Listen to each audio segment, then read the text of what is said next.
Bonjour et bienvenue en ce mardi ensoleillé à la présentation d'une série de 4 webinaires sur la gestion de la crédibilité et de la réputation en temps de crise. Je vous prie d'excuser, petit problème technique ce matin, donc je suis au téléphone et ma caméra ne fonctionne pas, donc toutes mes excuses. Mon nom est Véronique Géraud, directrice principale des ventes pour l'Est du Canada chez Civision, et j'ai donc le plaisir encore une fois d'animer cette présentation. Cette nouvelle série de webinaires est née de la réflexion et de la collaboration entre Civision et l'Institut de la crédibilité.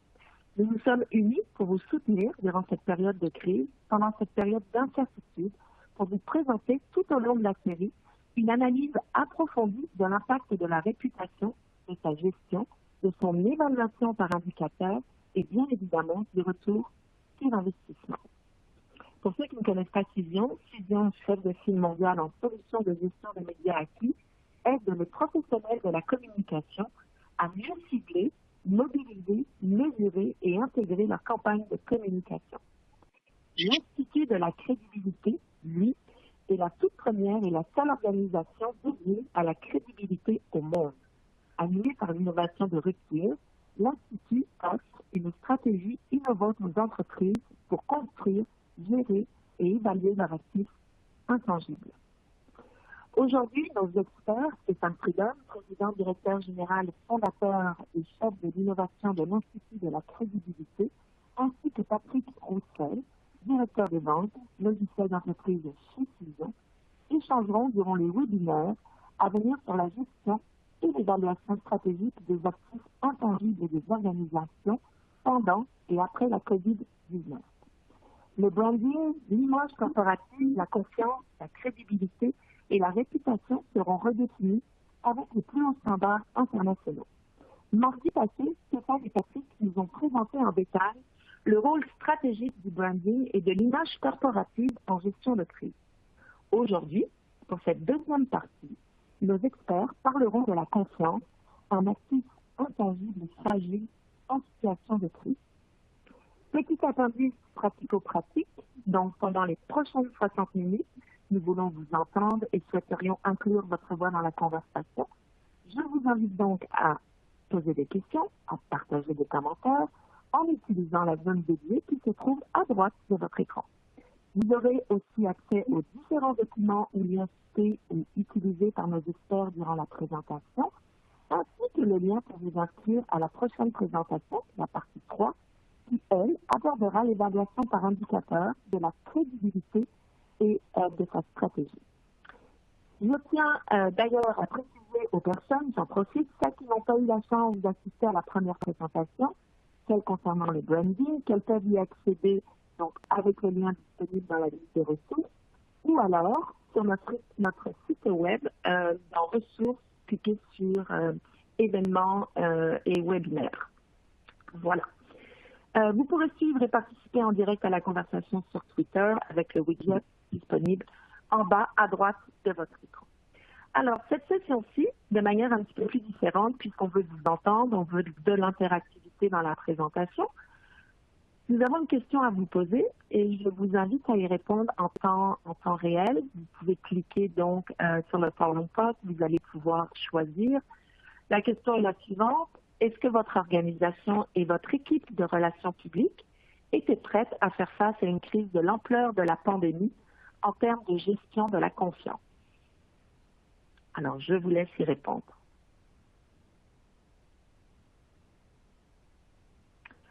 Alors, chose faite, pour commencer, Stéphane Prudhomme, président fondateur et chef de l'innovation de l'Institut de la crédibilité, et de la crédibilité, est reconnu comme un expert international depuis les 15 dernières années. Grand contributeur à la croissance de son industrie, Stéphane ne cesse d'accumuler les marques de reconnaissance et de déployer son expertise autant comme idéateur et cofondateur de l'ONG Relations publiques sans frontières que comme président de l'IABC Montréal. Stéphane, la parole est à toi. Bonjour tout le monde. Désolé pour le son. C'est la joie du live, du direct. On voyait ça avec Bernard de Rome il y a déjà longtemps et là maintenant on le voit avec nous, avec tous nos webinaires en ligne. J'espère que vous m'entendez bien. Je crois que ça devrait bien marcher. Alors, je vais juste fermer ma caméra. Et puis, on va commencer à parler d'actifs intangibles. Donc, pour tous ceux qui étaient avec nous la semaine passée, on a parlé de la réputation, qui est un actif intangible, évidemment.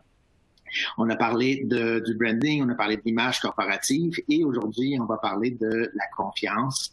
Les deux autres webinaires, dans 2-3 semaines, on va parler de crédibilité et le dernier, on va parler de réputation. Alors, juste pour puis ceux qui n'étaient pas là, qui n'ont pas pu se joindre à nous la semaine passée, Véronique l'a dit, l'enregistrement vidéo est disponible en ligne. Vous avez sûrement reçu un lien où vous pouvez le trouver sur les réseaux sociaux. Je posterai sur Twitter, sur notre compte Twitter. Alors, la matrice de la réputation, l'Institut de la crédibilité est venu s'est mis à nous et moi et mes collègues, on a commencé à penser à revoir tous ces actifs intangibles-là. Évidemment, le chapeau, le parapluie, c'est la réputation. Mais comment on construit la réputation? C'est à travers ces actifs intangibles qu'on voit présentement sur la matrice. Donc, on voit le branding, on voit l'image corporative, on voit la confiance, on voit la crédibilité. Il y en a beaucoup d'autres, mais ce sont des 4 grandes catégories d'actifs intangibles. Donc, vite pour juste vous se remettre dans le bain. Branding, c'est quoi le branding? En fait, c'est la notoriété, c'est la reconnaissance, c'est le rappel. Donc, on veut que nos parties prenantes, nos publics cibles, nos clients cibles, nous connaissent, nous reconnaissent et se rappellent de nous. Alors, c'est dans la phase du branding qu'on construit cette notoriété-là, ce rappel-là chez nos parties prenantes. Alors, c'est vraiment ce que l'objectif ultime, évidemment, c'est le rappel. C'est qu'on veut qu'ils se rappellent de nous sans avoir à toujours retravailler sur notre notoriété. Deuxième étape, l'image corporative, l'image de marque. C'est surtout du positionnement. C'est la personnalité d'organisation, c'est l'identité, c'est la légitimité. Est-ce qu'on a le droit, est-ce qu'on est reconnu légitime de faire ce qu'on fait en tant qu'organisation? Donc, ses produits, ses services, ses prises de position. Est-ce qu'on est légitime dans tout ce positionnement-là? C'est vraiment l'image, c'est ce que comprennent les gens. Alors que la confiance, c'est plutôt être digne de confiance, c'est que les gens nous accordent une confiance. Donc, c'est des actions, c'est de la fidélité, c'est de la répétition, c'est des attentes, c'est des compétences, c'est de la satisfaction. Action parce que Coca-Cola, je reviens toujours avec cette image-là, on va en prendre une autre.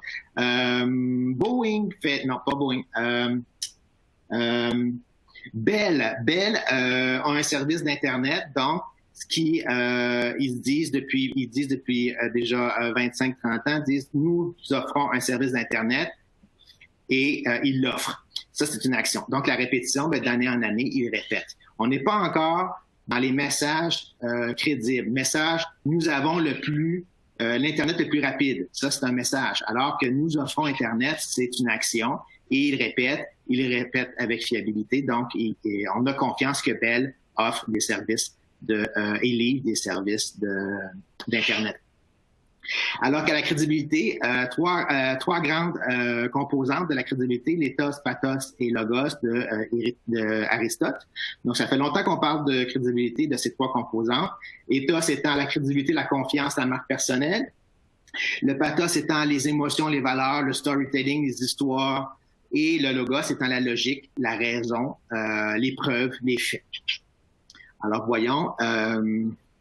La petite maison de la semaine passée, pour ceux qui étaient là, la fameuse petite maison, parce que maintenant, je crois que la maison des actifs intangibles va me coller à la peau pendant les 20 prochaines années. Alors, une petite maison que j'ai dessinée pour expliquer comment certains actifs intangibles sont stables et d'autres le sont moins.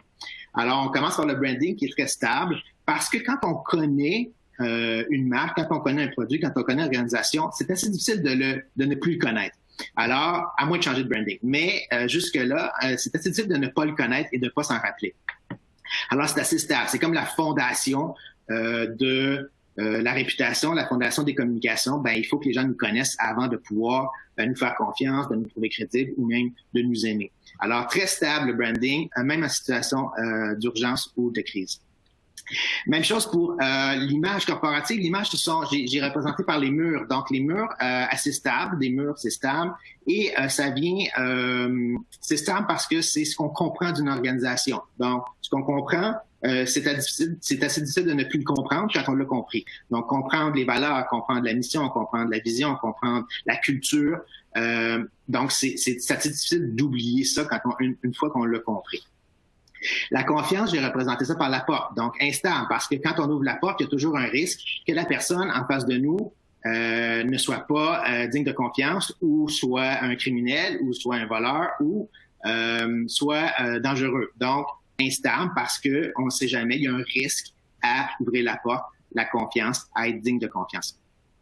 Crédibilité, je l'ai mis dans la cuisine parce que quand on cuisine pour nos amis et ils croient que nous sommes le meilleur chef au monde, ils vont continuer à le croire toutes les fois qu'on va les inviter à manger. Sauf que le jour qu'ils vont apprendre que on a acheté le repas au restaurant, notre crédibilité va tomber et nous ne serons plus jamais le meilleur chef au monde, à moins de retravailler sur sa crédibilité parce que c'est possible de la retrouver. Et enfin, la réputation, assez instable, très instable, ne serait-ce que pour citer Buffett qui dit que nous pouvons construire une réputation en quelques jours, en quelques années. Ça prend quelques années pour construire une réputation et ça prend quelques jours ou quelques heures à la démolir. Et évidemment, le meilleur exemple, c'est quand une tornade, une crise arrive, qu'est-ce qui part en premier? C'est la réputation, c'est le toit. Alors, branding, on en a parlé la semaine passée, mais je voulais faire un tour vite. C'est ce qu'on connaît, mais ce qu'on se rappelle aussi. Alors, des mots-clés, des éléments clés, science, évidemment, les quatre étapes du branding, l'imagerie, la performance, les points de parité et la différence avec les compétiteurs, les sentiments, les jugements, parce qu'évidemment, il y a un sentiment, il y a des jugements, il y a des sentiments quand on crée le branding, quand on crée cette notoriété. Et évidemment, il faut que l'objectif ultime, c'est que ça ait une résonance dans les parties prenantes. Donc, j'ai été un peu vite. L'image corporative, c'est ce qu'on comprend d'une organisation. Alors, on a encore les quatre étapes et les quatre composantes, plusieurs composantes, mais il y a le langage d'expression, comment l'organisation communique, les traits de caractère, l'identité, on se rappelle de l'identité, on se rappelle de la personnalité, on se rappelle de la culture des valeurs.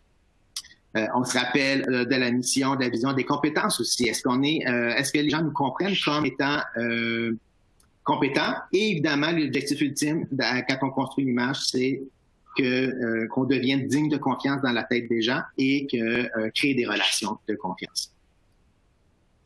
Alors que la confiance, c'est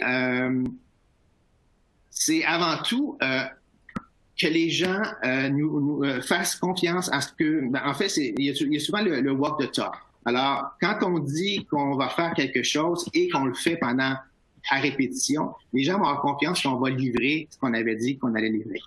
L'exemple de Bell, l'exemple de Coca-Cola que je reviens toujours, que Coke dit « nous faisons du Coke ». Bon, ils le font depuis 100 ans et ils le font toujours à des milliers d'exemplaires, des centaines de millions d'exemplaires par année. Alors, on a confiance qu'ils font faire du Coke. Voyons maintenant les composants, parce qu'il y a des composantes clés. Parce que quand on a travaillé sur l'image de marque, on a tenté de créer, de devenir digne de confiance. Tout part, quand on travaille sur la confiance, tout part de être digne de confiance. Parce que la confiance, c'est une perception.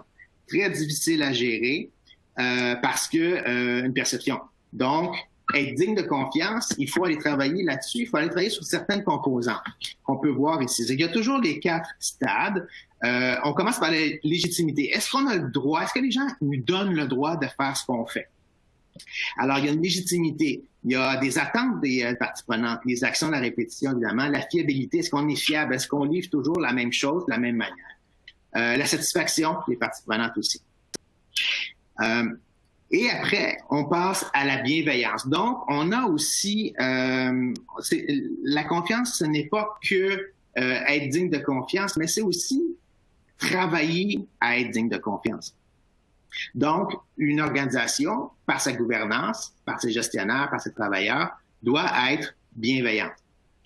Comment une organisation peut-elle être bienveillante? Ben, c'est être à l'écoute, c'est être empathique, c'est être ouverte, c'est être altruiste, c'est être intentionné, c'est avoir des motivations positives et c'est aussi avoir un modus operandi, comment on fait les choses. Est-ce qu'on les fait bien? Est-ce qu'on est un bon citoyen corporatif? Donc, la confiance ne vient pas juste par la compétence ou les actions, mais vient aussi par la bienveillance.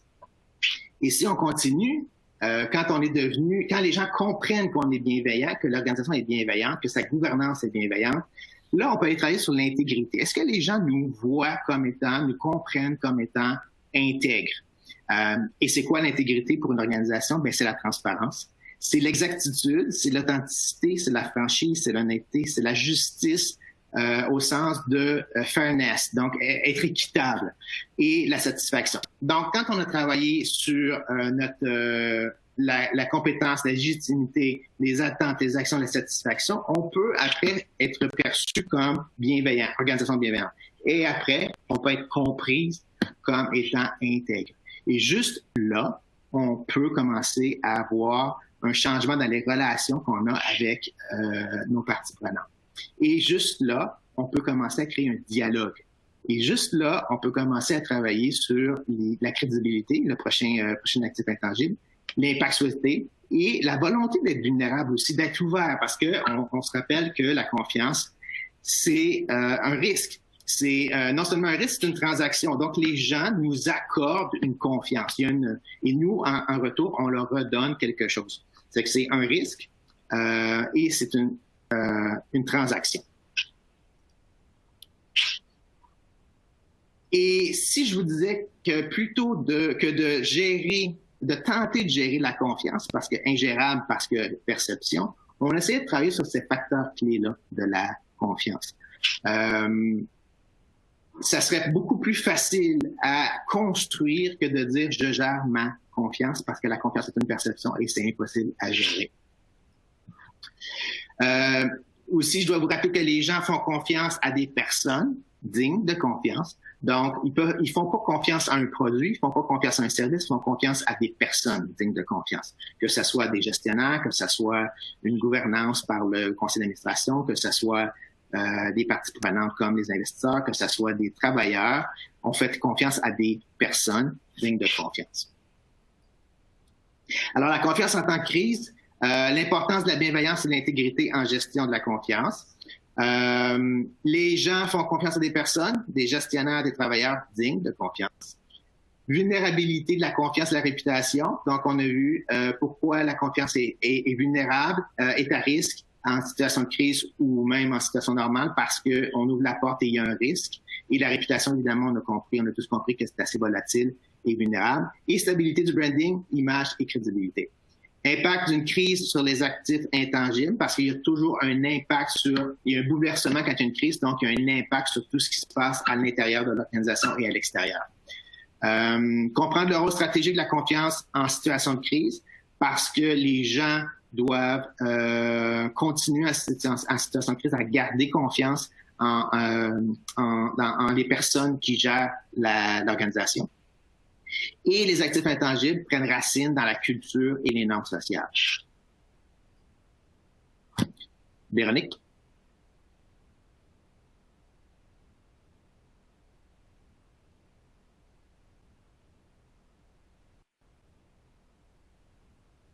Est-ce que Véronique est là?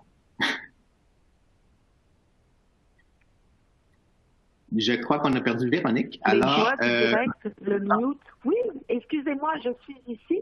Donc, je disais, Stéphane, merci d'avoir vraiment détaillé un des piliers clés de la matrice de la réputation. Donc, il faut vraiment prendre soin. Donc, la confiance, on l'a vu. On va parler maintenant de la mesure et de l'analyse. Donc, Patrick Roussel, directeur des ventes en solutions de logiciels de surveillance et analyse médiatique pour l'Est du Canada chez Cision, cumule donc 20 ans d'expérience dans le domaine du marketing, de la formation et de la communication. Patrick se positionne comme un expert sans contredit dans l'engagement de nos clients à devenir eux-mêmes de véritables spécialistes quant à l'utilisation de la plateforme Cision Communication Cloud. Patrick, la parole est à toi.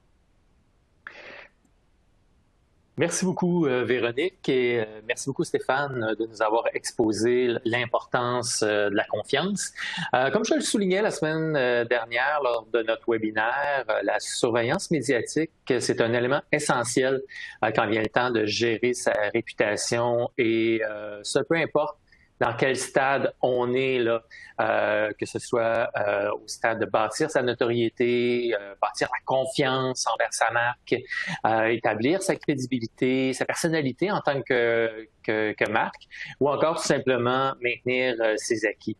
Donc, la semaine dernière, je vous ai montré des indicateurs quantitatifs reliés à la notoriété de la marque, des messages clés, des porte-paroles. Et cette semaine, on va aller un petit peu plus loin, un peu plus en détail et voir de façon qualitative des indicateurs et aussi des stratégies qu'on peut mettre en place pour développer et mesurer la confiance. Alors, je vais partager mon écran. Voilà. Alors, on peut travailler la confiance sur plusieurs aspects sous différents angles et c'est ce que je vais vous montrer aujourd'hui avec notre plateforme de surveillance médiatique, le Cision Communications Cloud. Voilà. Donc, un très bon indice que les parties prenantes ont confiance en notre marque, c'est de mesurer le nombre de partages dans les médias sociaux, des nouvelles qui touchent notre marque. Un bon exemple ici, j'ai pris des universités. Donc, ici, dans mon exemple, j'ai l'Université Laval, l'Université de Montréal, l'Université de Sherbrooke. Et donc,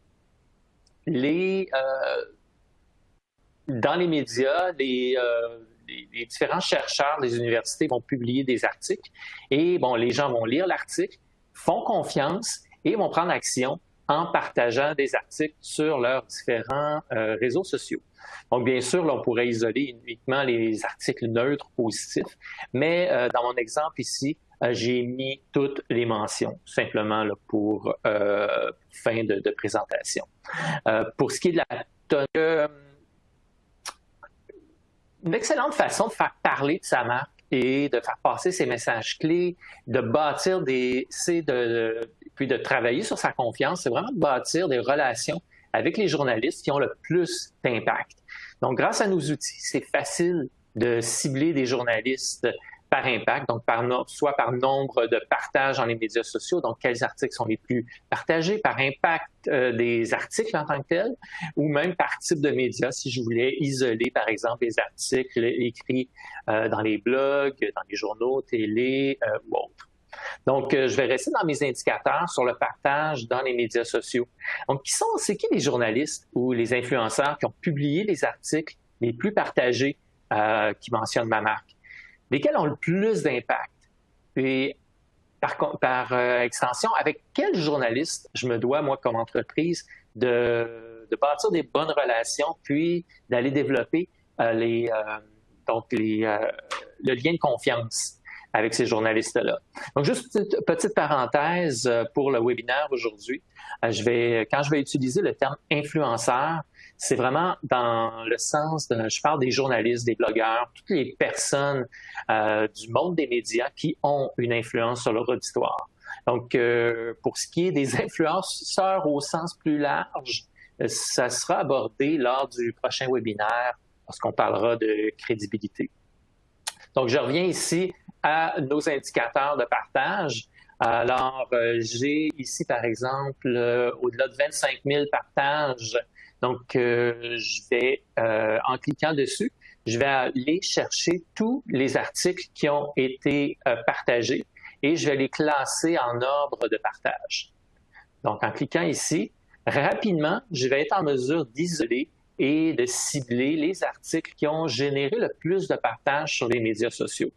Et à partir de là, donc, je peux voir l'auteur de ces articles-là. Donc, ça peut être intéressant après ça d'aller contacter, rentrer en relation avec ces journalistes-là.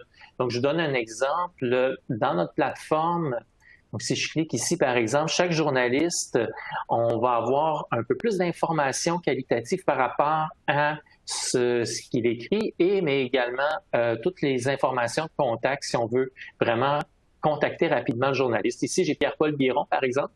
Je peux voir, par exemple, qu'on a recensé 2700 articles écrits par Pierre-Paul. Et ces articles ont un taux de partage moyen de 390 partages en moyenne pour ces articles, ce qui est quand même excellent. Un impact SEO de 69 sur 100. Donc, plus le score SEO est élevé, plus les résultats de recherche vont apparaître en premier lorsque quelqu'un fait une recherche sur Google. Donc, à partir de 30, c'est très bon. Ben, c'est bon. Mais 69 sur 100, c'est excellent. Ce qui est super intéressant, c'est que via la plateforme, on va être capable de contacter directement le journaliste, soit par courriel, soit sur son compte Twitter, soit sur LinkedIn ou avec le bon vieux téléphone. Donc, j'ai son numéro de téléphone, je peux lui laisser un message, le contacter, etc. Donc, dans le cas ici qui nous intéresse, sur les 2700 articles, je peux voir tous les articles qui ont été écrits qui mentionnent, par exemple, le mot-clé Université Laval dans les 90 derniers jours. Et bien sûr, je peux aller changer aussi ma période de temps. Alors, je vais revenir à mon dashboard. Donc, je peux faire le même exercice pour n'importe quel réseau social, mais je peux faire également l'exercice de voir qui sont les influenceurs, les journalistes dont les articles sont le plus partagés pour d'autres marques que la mienne ou des marques similaires avec qui je peux partager un auditoire. Donc, ça peut être une belle façon d'aller bâtir des relations avec des influenceurs. Ensuite, on peut ensuite cibler les journalistes ou les médias qui ont le plus d'impact en général. Donc, ces journalistes-là sont définitivement des influenceurs potentiels pour bâtir la confiance envers ma marque. Donc, ici, dans cet exemple-ci, j'ai isolé les articles selon les scores d'impact moyens ou élevés. Donc, les scores d'impact, qui est une mesure qui est un indicateur là, pour nous qui prend compte du taux de partage, le lectorat, etc. Également, j'ai isolé des articles avec un SEO excellent donc dans la tranche supérieure. Même chose pour le lectorat. Également, j'ai isolé ici des blogs. Les blogs, ce qui est intéressant avec les blogs, c'est que c'est vraiment un forum pour émettre des opinions, pour faire des commentaires. Donc, ça peut être intéressant de voir qui sont les blogueurs qui parlent de ma marque, qui parlent de marques similaires, avec qui je pourrais rentrer en contact. Donc, c'est le même principe. En cliquant dessus, je vais avoir aussi une idée de leur lectorat, leur auditoire, etc. Pour des fins d'analyse quantitative aussi, j'ai isolé plutôt, excusez-moi, toutes les mentions, par exemple ici de l'Université Laval, qui sont dans le titre de l'article. Donc, j'ai fait la même chose pour l'Université de Montréal, l'Université de Sherbrooke. Donc, si un journaliste utilise ma marque dans un titre, je veux vraiment le savoir. Puis, à ce moment-là, ça peut être intéressant de rentrer en contact avec lui. Même chose si un journaliste parle d'un de mes concurrents, ben c'est pertinent de rentrer en contact avec lui parce que s'il a été intéressé de parler de mon concurrent, il pourrait être éventuellement intéressé de parler de moi.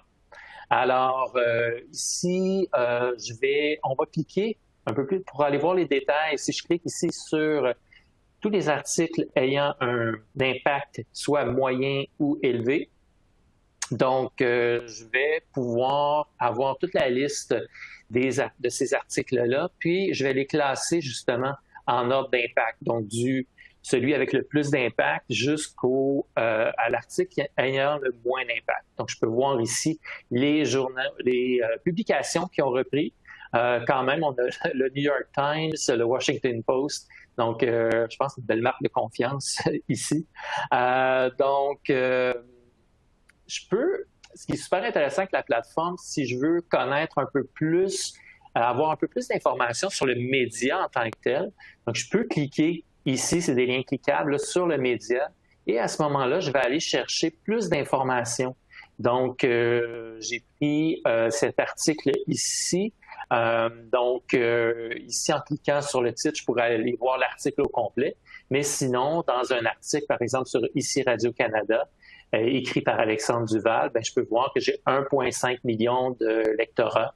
Je peux voir également que cet article-là a été partagé 12 947 fois. Je vois mon score SEO et ça peut être aussi intéressant. Dans le coin ici, je peux voir un peu, avoir une idée de l'auditoire du média. Donc, je peux voir, fouiller un peu plus en détail. Est-ce que l'auditoire de mon journaliste est, dans le fond, est mon public cible, est mon auditoire cible? Puis jusqu'à quel point il y a une corrélation entre les deux. Donc, c'est des informations qui sont disponibles sur notre plateforme. Donc, je vais revenir à nos résultats de recherche là, sur les articles ayant le plus d'impact. Donc, encore une fois, la même chose, j'ai toujours le nom de l'auteur et le nom de l'auteur va nous donner, par exemple, on voit Pierre-Paul Biron comme on avait tout à l'heure. Donc, je vais avoir toute l'information sur ces journalistes-là si jamais je veux rentrer en communication avec eux. Donc, c'est vraiment l'outil va permettre d'aller chercher tous les articles ayant le plus d'impact, des journalistes qui ont le plus grand auditoire et même qu'on peut aller plus loin, s'assurer que l'auditoire est encore à la corrélation avec l'auditoire cible qu'on vise, puis à ce moment-là, d'aller bâtir des relations, travailler la confiance à travers les journalistes. Donc, je vais revenir à mon dashboard initial. Donc, le temps file. J'ai préparé un dernier indicateur, un dernier exemple d'indicateur. Donc, un indicateur par rapport à, ici, le mot-clé confiance avec à proximité du nom de ma marque. Donc, ici, le mot-clé confiance, je peux voir au cours des 5 dernières années. Donc, le mot-clé confiance, lorsqu'il est situé à 5 mots de mon mot-clé de ma marque. Donc, je l'ai fait le même exercice pour l'Université Laval, l'Université de Montréal, l'Université de Sherbrooke. Et je peux voir l'évolution, dans le fond, de l'utilisation du mot-clé confiance à proximité de ma marque. Et je peux voir également mes pics de confiance ou de non-confiance. C'est selon, j'ai créé là, des confiance et son contraire. Et à n'importe quel moment, je peux cliquer sur n'importe quel point sur le graphique pour avoir la liste de tous ces articles-là. Et à partir de là, on peut répéter le même exercice. Je peux vouloir isoler, trouver, cibler les journalistes qui ont parlé de confiance à proximité de ma marque, puis bâtir des relations avec eux. Même chose pour des marques similaires. Ça me permet de dire quelques mots sur l'importance du choix de vos mots-clés lorsque vous utilisez une plateforme de surveillance médiatique. Donc, il faut comprendre que lorsqu'on utilise une plateforme comme le Cision Communications Cloud, tout est vraiment basé sur les mots-clés. Donc ici, c'est vraiment le mot-clé confiance et à proximité d'une marque. J'aurais pu choisir n'importe quel autre mot-clé. Stéphane mentionnait avec la confiance, l'honnêteté, est-ce que ma marque est équitable, des choses comme ça. Donc, au lieu de confiance, je pourrais faire le même exercice avec le mot honnête, avec le mot équitable et avec n'importe quel autre mot pour évaluer sur une échelle de temps comment les indicateurs de confiance évoluent avec le temps. Puis, le choix des mots-clés, c'est aussi de ne pas avoir peur d'y aller aussi dans le négatif. Donc, de mettre des mots aussi négatifs. Donc, on parle d'honnêteté. Donc, mettre le mot aussi malhonnête pour vraiment voir, surtout dans un contexte où on veut prévenir les crises ou travailler sur la gestion de crise, à ce moment-là, c'est bon de voir les deux, puis de voir aussi l'évolution, puis d'être capable de prendre action lorsque c'est nécessaire. Alors, c'est ça, c'était quelques indicateurs, quelques stratégies là, pour développer la confiance envers sa marque. Et évidemment, il y a beaucoup d'autres possibilités qu'une plateforme de surveillance peut offrir. Et c'est toujours selon vos objectifs, votre réalité d'affaires. Et aussi, c'est pour cette raison-là qu'on a des professionnels comme Stéphane pour vous aider à mettre en place des indicateurs qui sont pertinents pour votre marque. Alors, je redonne la parole à Véronique. Merci, Patrick. Je le sais pertinemment, là, une fraction des possibilités que la plateforme offre. C'est passionnant. Vous avez compris le schéma, c'était la même chose dans la dernière session. Donc, on donne une définition sur l'actif intangible dont on parle dans la session présentée. Ensuite, on parle de sa mesure, son analyse, et on en arrive toujours au point le plus important qui est celui de l'évaluation. Alors, Stéphane, je te redonne la parole. Oui, je suis de retour. Je voulais juste mentionner quelque chose. Quand j'ai parlé de Bernard de Rome, j'ai avoué mon âge. Alors, je voulais m'en excuser auprès des jeunes. Alors, un exemple d'aujourd'hui contemporain serait Céline Calipo ou Sophie Thibault. Alors, ingénierie de la crédibilité. On a élaboré ce concept, cette méthode à l'Institut pour essayer de construire des actifs intangibles. Donc, c'est pas juste la crédibilité, mais on va voir lors du prochain webinaire que la crédibilité est un point tournant dans cette méthode, mais on gère, on essaie, on conseille dans la gestion de la construction des actifs intangibles. Alors, c'est quoi l'ingénierie de la crédibilité? On commence par un audit, évidemment, vous le savez, la recherche formative. Et après, on fait une mise à niveau dans l'entreprise, dans l'organisation. On élabore une stratégie avec eux pour les actifs intangibles, le déploiement et le tableau de bord et indicateur. Les fameux KPI, mais plus. Donc, on se rend jusqu'à l'évaluation qui se nourrit de tout ce que Patrick nous a expliqué, montré. Ces chiffres-là, cette analyse-là, on s'en nourrit. C'est notre matière première à l'Institut. Et après, quand on a tout ça, on peut commencer à faire de l'évaluation par indicateur. Alors, voyons maintenant l'évaluation des actifs intangibles. J'aimerais, j'imagine que vous le voyez, voir avec vous les résultats du sondage. On vous a posé la question, est-ce que votre organisation et votre équipe de relations publiques étaient prêtes à faire face à une crise de l'ampleur de la pandémie en termes de confiance? Et 82% ont dit non. Donc, vous voyez l'importance d'être conscient qu'on n'est pas prêt, mais surtout de prendre de l'action et d'essayer d'être prêt pour la prochaine. En tout cas, présentement, on vit avec la COVID, mais après, on va vivre en après-situation de crise. Et c'est jamais trop tard pour commencer à prévoir et à planifier, à travailler sur les actifs intangibles en situation avant, pendant et après. Beau lien avec une consultation téléphonique qu'on a fait auprès de 26 vice-présidents Montréal-Toronto en mai 2020.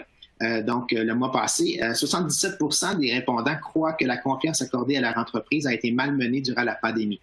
La majorité de ces 77% croient que c'est en raison d'une évaluation incomplète.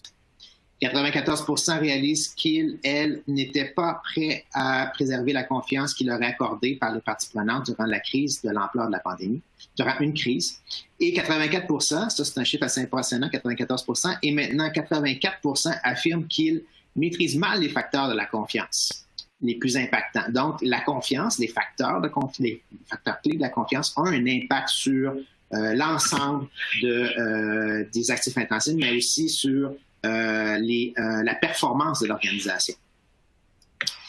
Donc, on est venu avec l'évaluation 361 degrés pour bien évaluer, bien cerner, bien comprendre toutes les composantes des actifs intangibles. Parce que, en fait, on ne va pas évaluer les actifs intangibles, mais on va aller décortiquer ces actifs pour que sont le branding, l'image, la confiance, la crédibilité, la réputation. Donc, on les décortique en composantes et c'est les composantes qu'on va aller évaluer avec des indicateurs basés sur les données, la mesure que, exemple, Cision peut faire. Alors, la différence entre une mesure et une évaluation, bien, la mesure, évidemment, c'est quantitatif, c'est des chiffres, c'est une analyse basée sur des chiffres, c'est une comparaison aussi qui est vraiment très importante, des comparaisons avec des normes et des balises. Alors que l'évaluation est qualitative, basée sur, on évalue des objectifs SMART que vous connaissez. C'est la mesure et le point de départ de l'évaluation, c'est de la découverte, c'est de la confirmation, de la compréhension et c'est évidemment un retour sur investissement.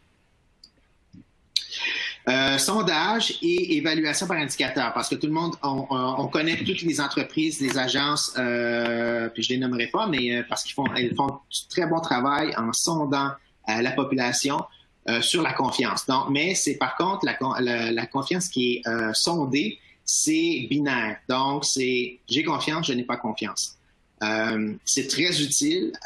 On l'inclut dans notre score de la confiance. Mais ce n'est pas que ça, comprendre c'est quoi la confiance, c'est comprendre si notre organisation est digne de confiance. Alors, c'est pour ça que je vous ramène notre matrice et vous voyez on décortique chacune des composantes, c'est le cercle blanc. Donc, c'est le composant, les facteurs clés de l'actif intangible qui est la confiance. C'est quoi évaluer par indicateur? Bon, on a 4 catégories d'indicateurs. Pilotage, anticipation, résultat, performance que j'ai abordé la semaine passée. Donc, pilotage, c'est là ici et maintenant, c'est la gestion, comme un cockpit d'avion. L'anticipation, c'est ce qui s'en vient en face de nous. Ça peut être la concurrence, une nouvelle loi, des enjeux, une tempête. Des résultats, donc c'est des chiffres. Et performance, ben c'est là, on veut savoir si on a performé dans nos actions de communication.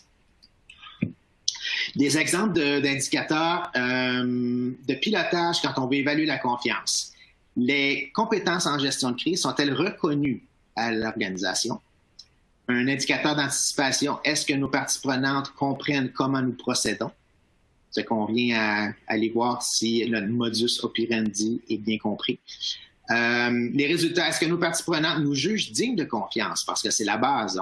On n'a pas confiance, parce que c'est une perception, on n'a pas confiance avant que les gens n'ont pas confiance en nous avant de nous trouver dignes de confiance.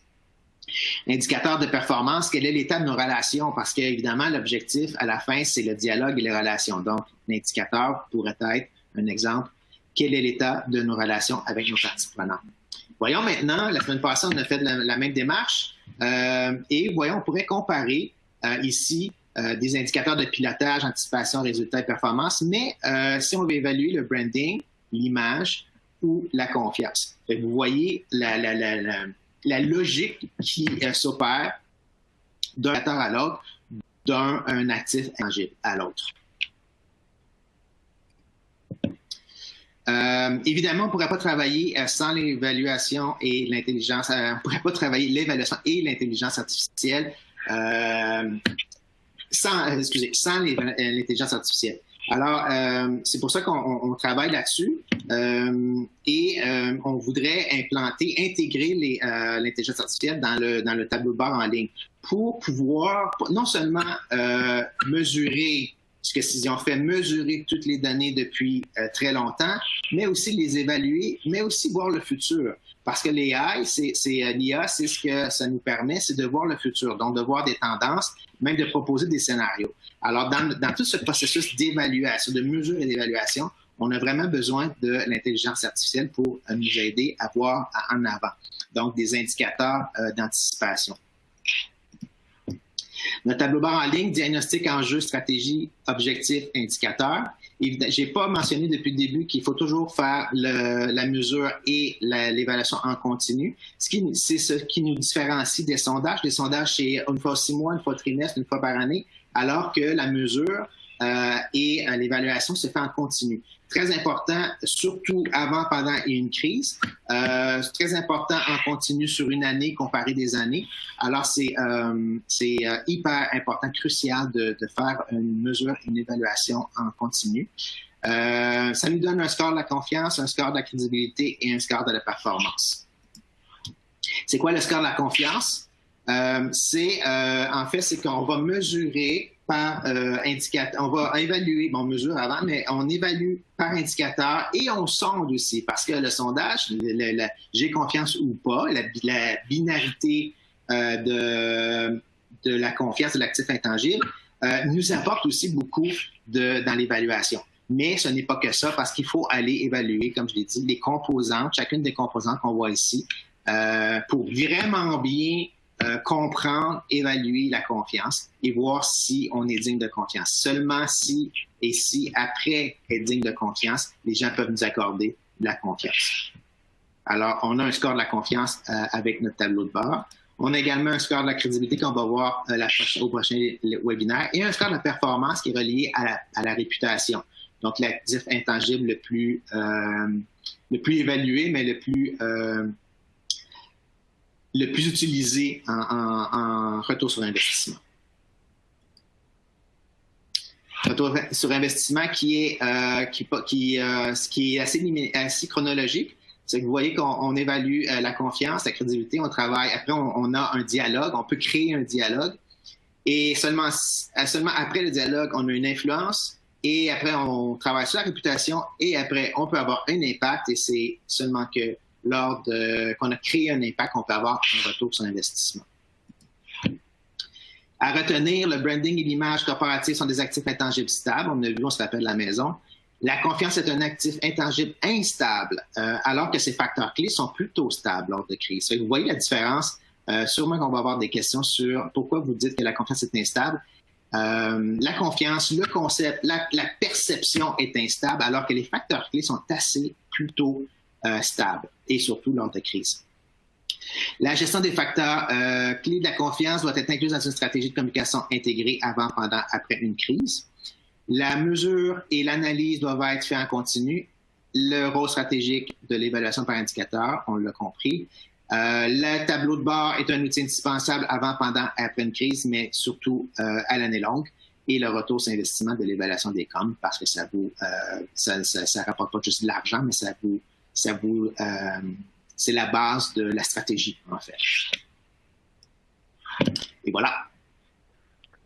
Merci, Stéphane. Prochain webinaire, donc avant de passer à la période des questions, prochain webinaire, donc on parlera bien sûr de crédibilité et réputation. Je vous donnerai les dates un petit peu plus tard, mais ça sera au mois de juillet. Alors, première question. Stéphane, je pense que tu es dedans parce qu'effectivement, la question sur l'actif intangible instable versus les éléments clés stables. Alors, je commence avec cette question-là, justement, de Sophie Charbonneau. Pourriez-vous réexpliquer pourquoi la confiance est un actif intangible instable et ses éléments clés sont stables? Oui, bien sûr, j'avais vu la question venir parce que c'est un concept qu'on n'a pas souvent abordé par le passé, alors qu'on pensait que la confiance était l'actif intangible le plus important. Nous, à l'Institut, on dit que c'est plutôt la crédibilité, la réputation que la confiance. Mais ça nous amène à la réputation et à la gestion de tous les actifs intangibles. Parce que c'est évidemment pour voir un lien entre tous ces actifs-là et entre toutes les composantes de ces facteurs, actifs intangibles. Donc, revoyons, c'est pourquoi je dis que la confiance est instable. C'est que la confiance, c'est une perception. Donc, on ne peut pas gérer l'instabilité ou la stabilité d'une perception. C'est impossible, humainement parlant, c'est impossible de gérer une perception à moins je vois pas comment on pourrait, même dans une république de dictature, on pourrait même pas gérer la perception parce que la perception est très personnelle et à l'intérieur du cerveau, donc c'est impossible de gérer la perception. Sauf qu'on peut gérer les composantes. Certaines des composantes, on peut les construire, on peut les rendre plus stables, moins sensibles au contexte. Et on les voit ici, les composantes. Donc, si on parle de légitimité, des attentes, des actions, si on parle d'écoute, on a un total contrôle sur l'écoute, on a un total contrôle sur l'empathie, total contrôle sur l'ouverture, sur l'altruisme, sur l'intention. Alors, on a un contrôle là-dessus. Évidemment, ça dépend de la culture d'entreprise, mais en tant que responsable des relations publiques, des communications, vous avez un devoir de rendre l'organisation, de travailler avec les gestionnaires pour rendre cette organisation bienveillante. Aussi intègre, même chose. Donc, la transparence, l'exactitude, l'authenticité, la franchise, l'honnêteté, c'est des choses qu'on a un contrôle à 100%. On décide d'être transparent ou on ne l'est pas. En tant que communicateur, communicatrice, ça dépend de la culture, évidemment, de l'organisation, mais vous avez, comme je l'ai dit, vous avez un devoir d'amener l'entreprise et la gouvernance de l'entreprise, de l'organisation vers la transparence, vers les attitudes, vers l'authenticité. Je ne vous dis pas que c'est facile, mais je vous dis que c'est votre job. Votre objectif premier, c'est d'amener l'organisation vers la bienveillance et vers l'intégrité. Alors, tout ça pour aller vers les relations et le dialogue. C'est pour ça que je dis que la confiance est instable, parce que perception, facteur clé assez stable, mais ça peut être volatile, ça peut être sensible, mais assez stable, même lors de crise. OK, merci. Stéphane, encore une question pour toi de la part de Pierre-Alexandre Guernon. Quand on parle d'intégrité, le cas Volkswagen est celui du gouvernement provincial avec la loi 61. Comment peut-on le mesurer en temps réel et a posteriori? Ben, en fait, le cas de Volkswagen, c'est une catastrophe selon moi. La gestion a été tellement mal faite et les communicateurs, communicatrices n'avaient aucun contrôle sur tous les facteurs clés, les composantes de la confiance. Donc, il y avait rien à faire pour les communicateurs jusqu'au scandale. Après ça, ben, on peut essayer de travailler avec, ils ont mis certains gestionnaires à la porte. Alors, on peut retravailler sur la culture pour ramener, parce qu'avant tout ça, Volkswagen était assez digne de confiance. Donc, ramener Volkswagen dans un climat de confiance, de relation de confiance avec ses parties prenantes et ses clients et les gouvernements et les organismes activistes ou de protection de l'environnement. Mais on peut retravailler après la crise. Évidemment, pendant et jusqu'à temps que ça soit qu'on ait montré des actions très claires pour dire que pour afficher où on s'en va, c'était assez difficile de gérer un actif intangible comme la confiance. Après, au niveau de la mesure, en continu, c'est assez facile d'aller mesurer, on l'a vu avec Cision, d'aller évaluer en continu aussi par des indicateurs bien ciblés, d'aller évaluer tous ces facteurs clés de la confiance. Ça se fait très bien et il faut le faire parce que je dis toujours qu'il n'est jamais trop tard, mais c'est difficile de le faire quand la crise est commencée. Parce qu'on n'a pas un aperçu de ce qui s'est passé avant. On n'a pas une mesure zéro, une évaluation zéro. Donc, c'est très difficile de continuer après.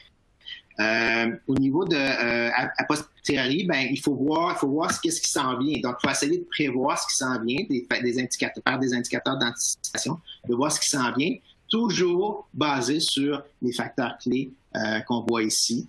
Il y en a d'autres. On ne pouvait pas en mettre 15, mais on en a mis plusieurs. Selon nous, ce sont les plus importants. OK, merci Stéphane. Patrick, une question pour toi de la part de Jean-François Doré. Comment votre plateforme de surveillance mesure la confiance de manière qualitative? Et comment mesurez-vous la réussite? Merci Véronique, merci pour la question. Oui, effectivement, on peut pour mesurer la réussite, il faut avoir un point de départ puis un objectif. Donc, comme mentionnait Stéphane, l'importance d'avoir de la donnée avant pour avoir un point de départ, pour avoir un comparatif et par la suite de se fixer des objectifs dans le temps. Donc, je veux bâtir ma confiance, je veux évaluer ma confiance, je veux la mesurer à travers le temps et donc, c'est de fixer certains objectifs à atteindre, puis à partir de là, avec la mesure constante, de le voir si oui, effectivement ou non, après un certain temps, j'ai atteint mes objectifs ou j'ai encore du travail à faire. L'aspect qualitatif, donc, on a vu, j'ai montré quelques indicateurs qui utilisent des mots-clés. Donc, avec les mots-clés, on est capable de prendre des mots-clés et d'évaluer, dans le fond, mesurer à travers le temps ou comparer à d'autres marques ce qu'on fait. Puis, à partir de là, de pouvoir creuser un peu plus en détail, d'aller chercher des données, de mieux comprendre l'importance du média. Donc, au niveau qualitatif, ça peut être un peu comme, par exemple, j'ai un article, par exemple, qui souligne que ma marque, par exemple, qui est pas flatteur envers ma marque. Sauf qu'en fouillant plus loin, je vois que, écoute, c'est un article qui n'a pas beaucoup d'impact, qui est presque pas partagé, que le média n'a pas beaucoup d'audience. À ce moment-là, ça a beaucoup moins d'impact d'un point de vue qualitatif que, par exemple, un article dans la presse, là, qui est un article similaire dans la presse, par exemple. Patrick, encore une autre question pour toi, de la part de Nathalie Provost. Vous avez beaucoup parlé de confiance envers sa marque dans la présentation de la plateforme de surveillance. Est-ce qu'on peut aussi mesurer la confiance envers un porte-parole ou envers un de nos produits? Oui, tout à fait. C'est vrai que les exemples aujourd'hui que je vous ai montrés, c'est vraiment, j'ai vraiment focusé sur la marque. Par exemple, j'avais mon mot-clé confiance à proximité de 5 mots de ma marque, mais au lieu de la marque, j'aurais pu mettre le mot-clé, le nom du porte-parole, par exemple. Et à ce moment-là, de voir si ces attributs-là sont à proximité de mon porte-parole. Je peux faire le même exercice pour n'importe quel mot-clé. Mais oui, effectivement, c'est quelque chose qu'on peut mesurer. Puis, comme la plateforme est basée sur des mots-clés, à ce moment-là, le mot-clé, ça peut être autant ma marque qu'un produit, que votre porte-parole. Donc, oui, effectivement, on peut... il n'y a pas de limite par rapport à ce qu'on peut mesurer sur la plateforme. Merci. Stéphane, une autre question pour toi. François Lépine qui demande, vous dites que la confiance se mesure par des sondages et ces éléments clés par une évaluation par indicateur. Pourriez-vous nous dire davantage, s'il vous plaît? Oui, tout à fait. En fait, la mesure, ce qui est fait par certaines agences qu'on connaît sur l'évaluation ou je dirais même la mesure par sondage de la confiance, c'est vraiment aller voir si les gens nous trouvent nous accordent une confiance ou non. C'est trust, distrust, confiance, méconfiance. Alors que l'évaluation par indicateur, on va décortiquer chacun des éléments et là, on peut savoir où aller agir. Donc, si on ne remplit pas nos objectifs, on sait où aller agir sur quel facteur clé. Le sondage nous aide beaucoup à comprendre plein de choses, mais ça va que mesurer la confiance. Alors que nous, on va vraiment mesurer, on va aller évaluer si l'organisation est digne ou même les porte-paroles ou les gestionnaires sont dignes de confiance. Alors, il y a la petite différence, la petite ligne est mince, mais on a besoin des sondages pour bien évaluer de manière complète la confiance. Mais nous, avec les indicateurs les 4 catégories d'indicateurs, on va évaluer si les organisations et leurs porte-paroles sont dignes de confiance. OK. Si on est capable rapidement, Stéphane, une dernière question que je prends de la part de Anne-Marie. Quels sont les drivers de la confiance et comment s'intègrent-ils dans une stratégie de communication intégrée? Oui, je remets les... Alors, vous voyez les drivers, c'est le terme anglais pour les facteurs clés, les vecteurs, les éléments, les composantes clés. Alors, on les voit dans le cercle en blanc. En fait, c'est qu'il y a 4 stades. Vous voyez que la légitimité, la responsabilité, la compréhension, les relations, ça, c'est les stades. Après, on a les 4, ça sera des objectifs. On veut être reconnu comme compétent, on veut être reconnu comme bienveillant, on veut être reconnu, on veut être même compris comme intègre et on veut enfin créer un dialogue. Et après, on a les facteurs clés, les drivers de chacune des objectifs. Donc, on a la légitimité, les attentes, les actions, on voit en plus bas vers la bienveillance, on a l'écoute, l'empathie. C'est vraiment d'aller travailler sur ces, premièrement, d'évaluer pour savoir où il y a des problèmes, où il n'y en a pas. En termes de stratège, on peut parler d'opportunités, de problématiques, d'enjeux.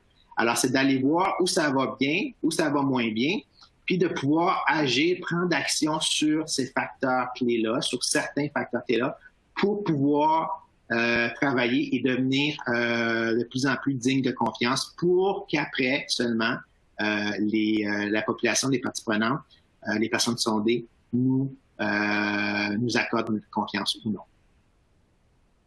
Merci Stéphane. Alors, merci à vous deux. Encore une excellente collaboration. Merci particulièrement, évidemment, à tous nos participants sans qui nos webinaires ne pourraient exister. Si encore une fois, vous n'avez pas eu la chance de vous inscrire à la prochaine session, donc elle se déroulera le 7 juillet prochain, dû à nos deux congés, le 24 juin et le 1er juillet. Alors, 7 juillet, nous parlerons de crédibilité. Je vous remercie, je vous souhaite une bonne journée. Continuez d'être prudents, puis continuez surtout d'être en santé. Merci et à dans 2 semaines. Merci beaucoup tout le monde. Merci.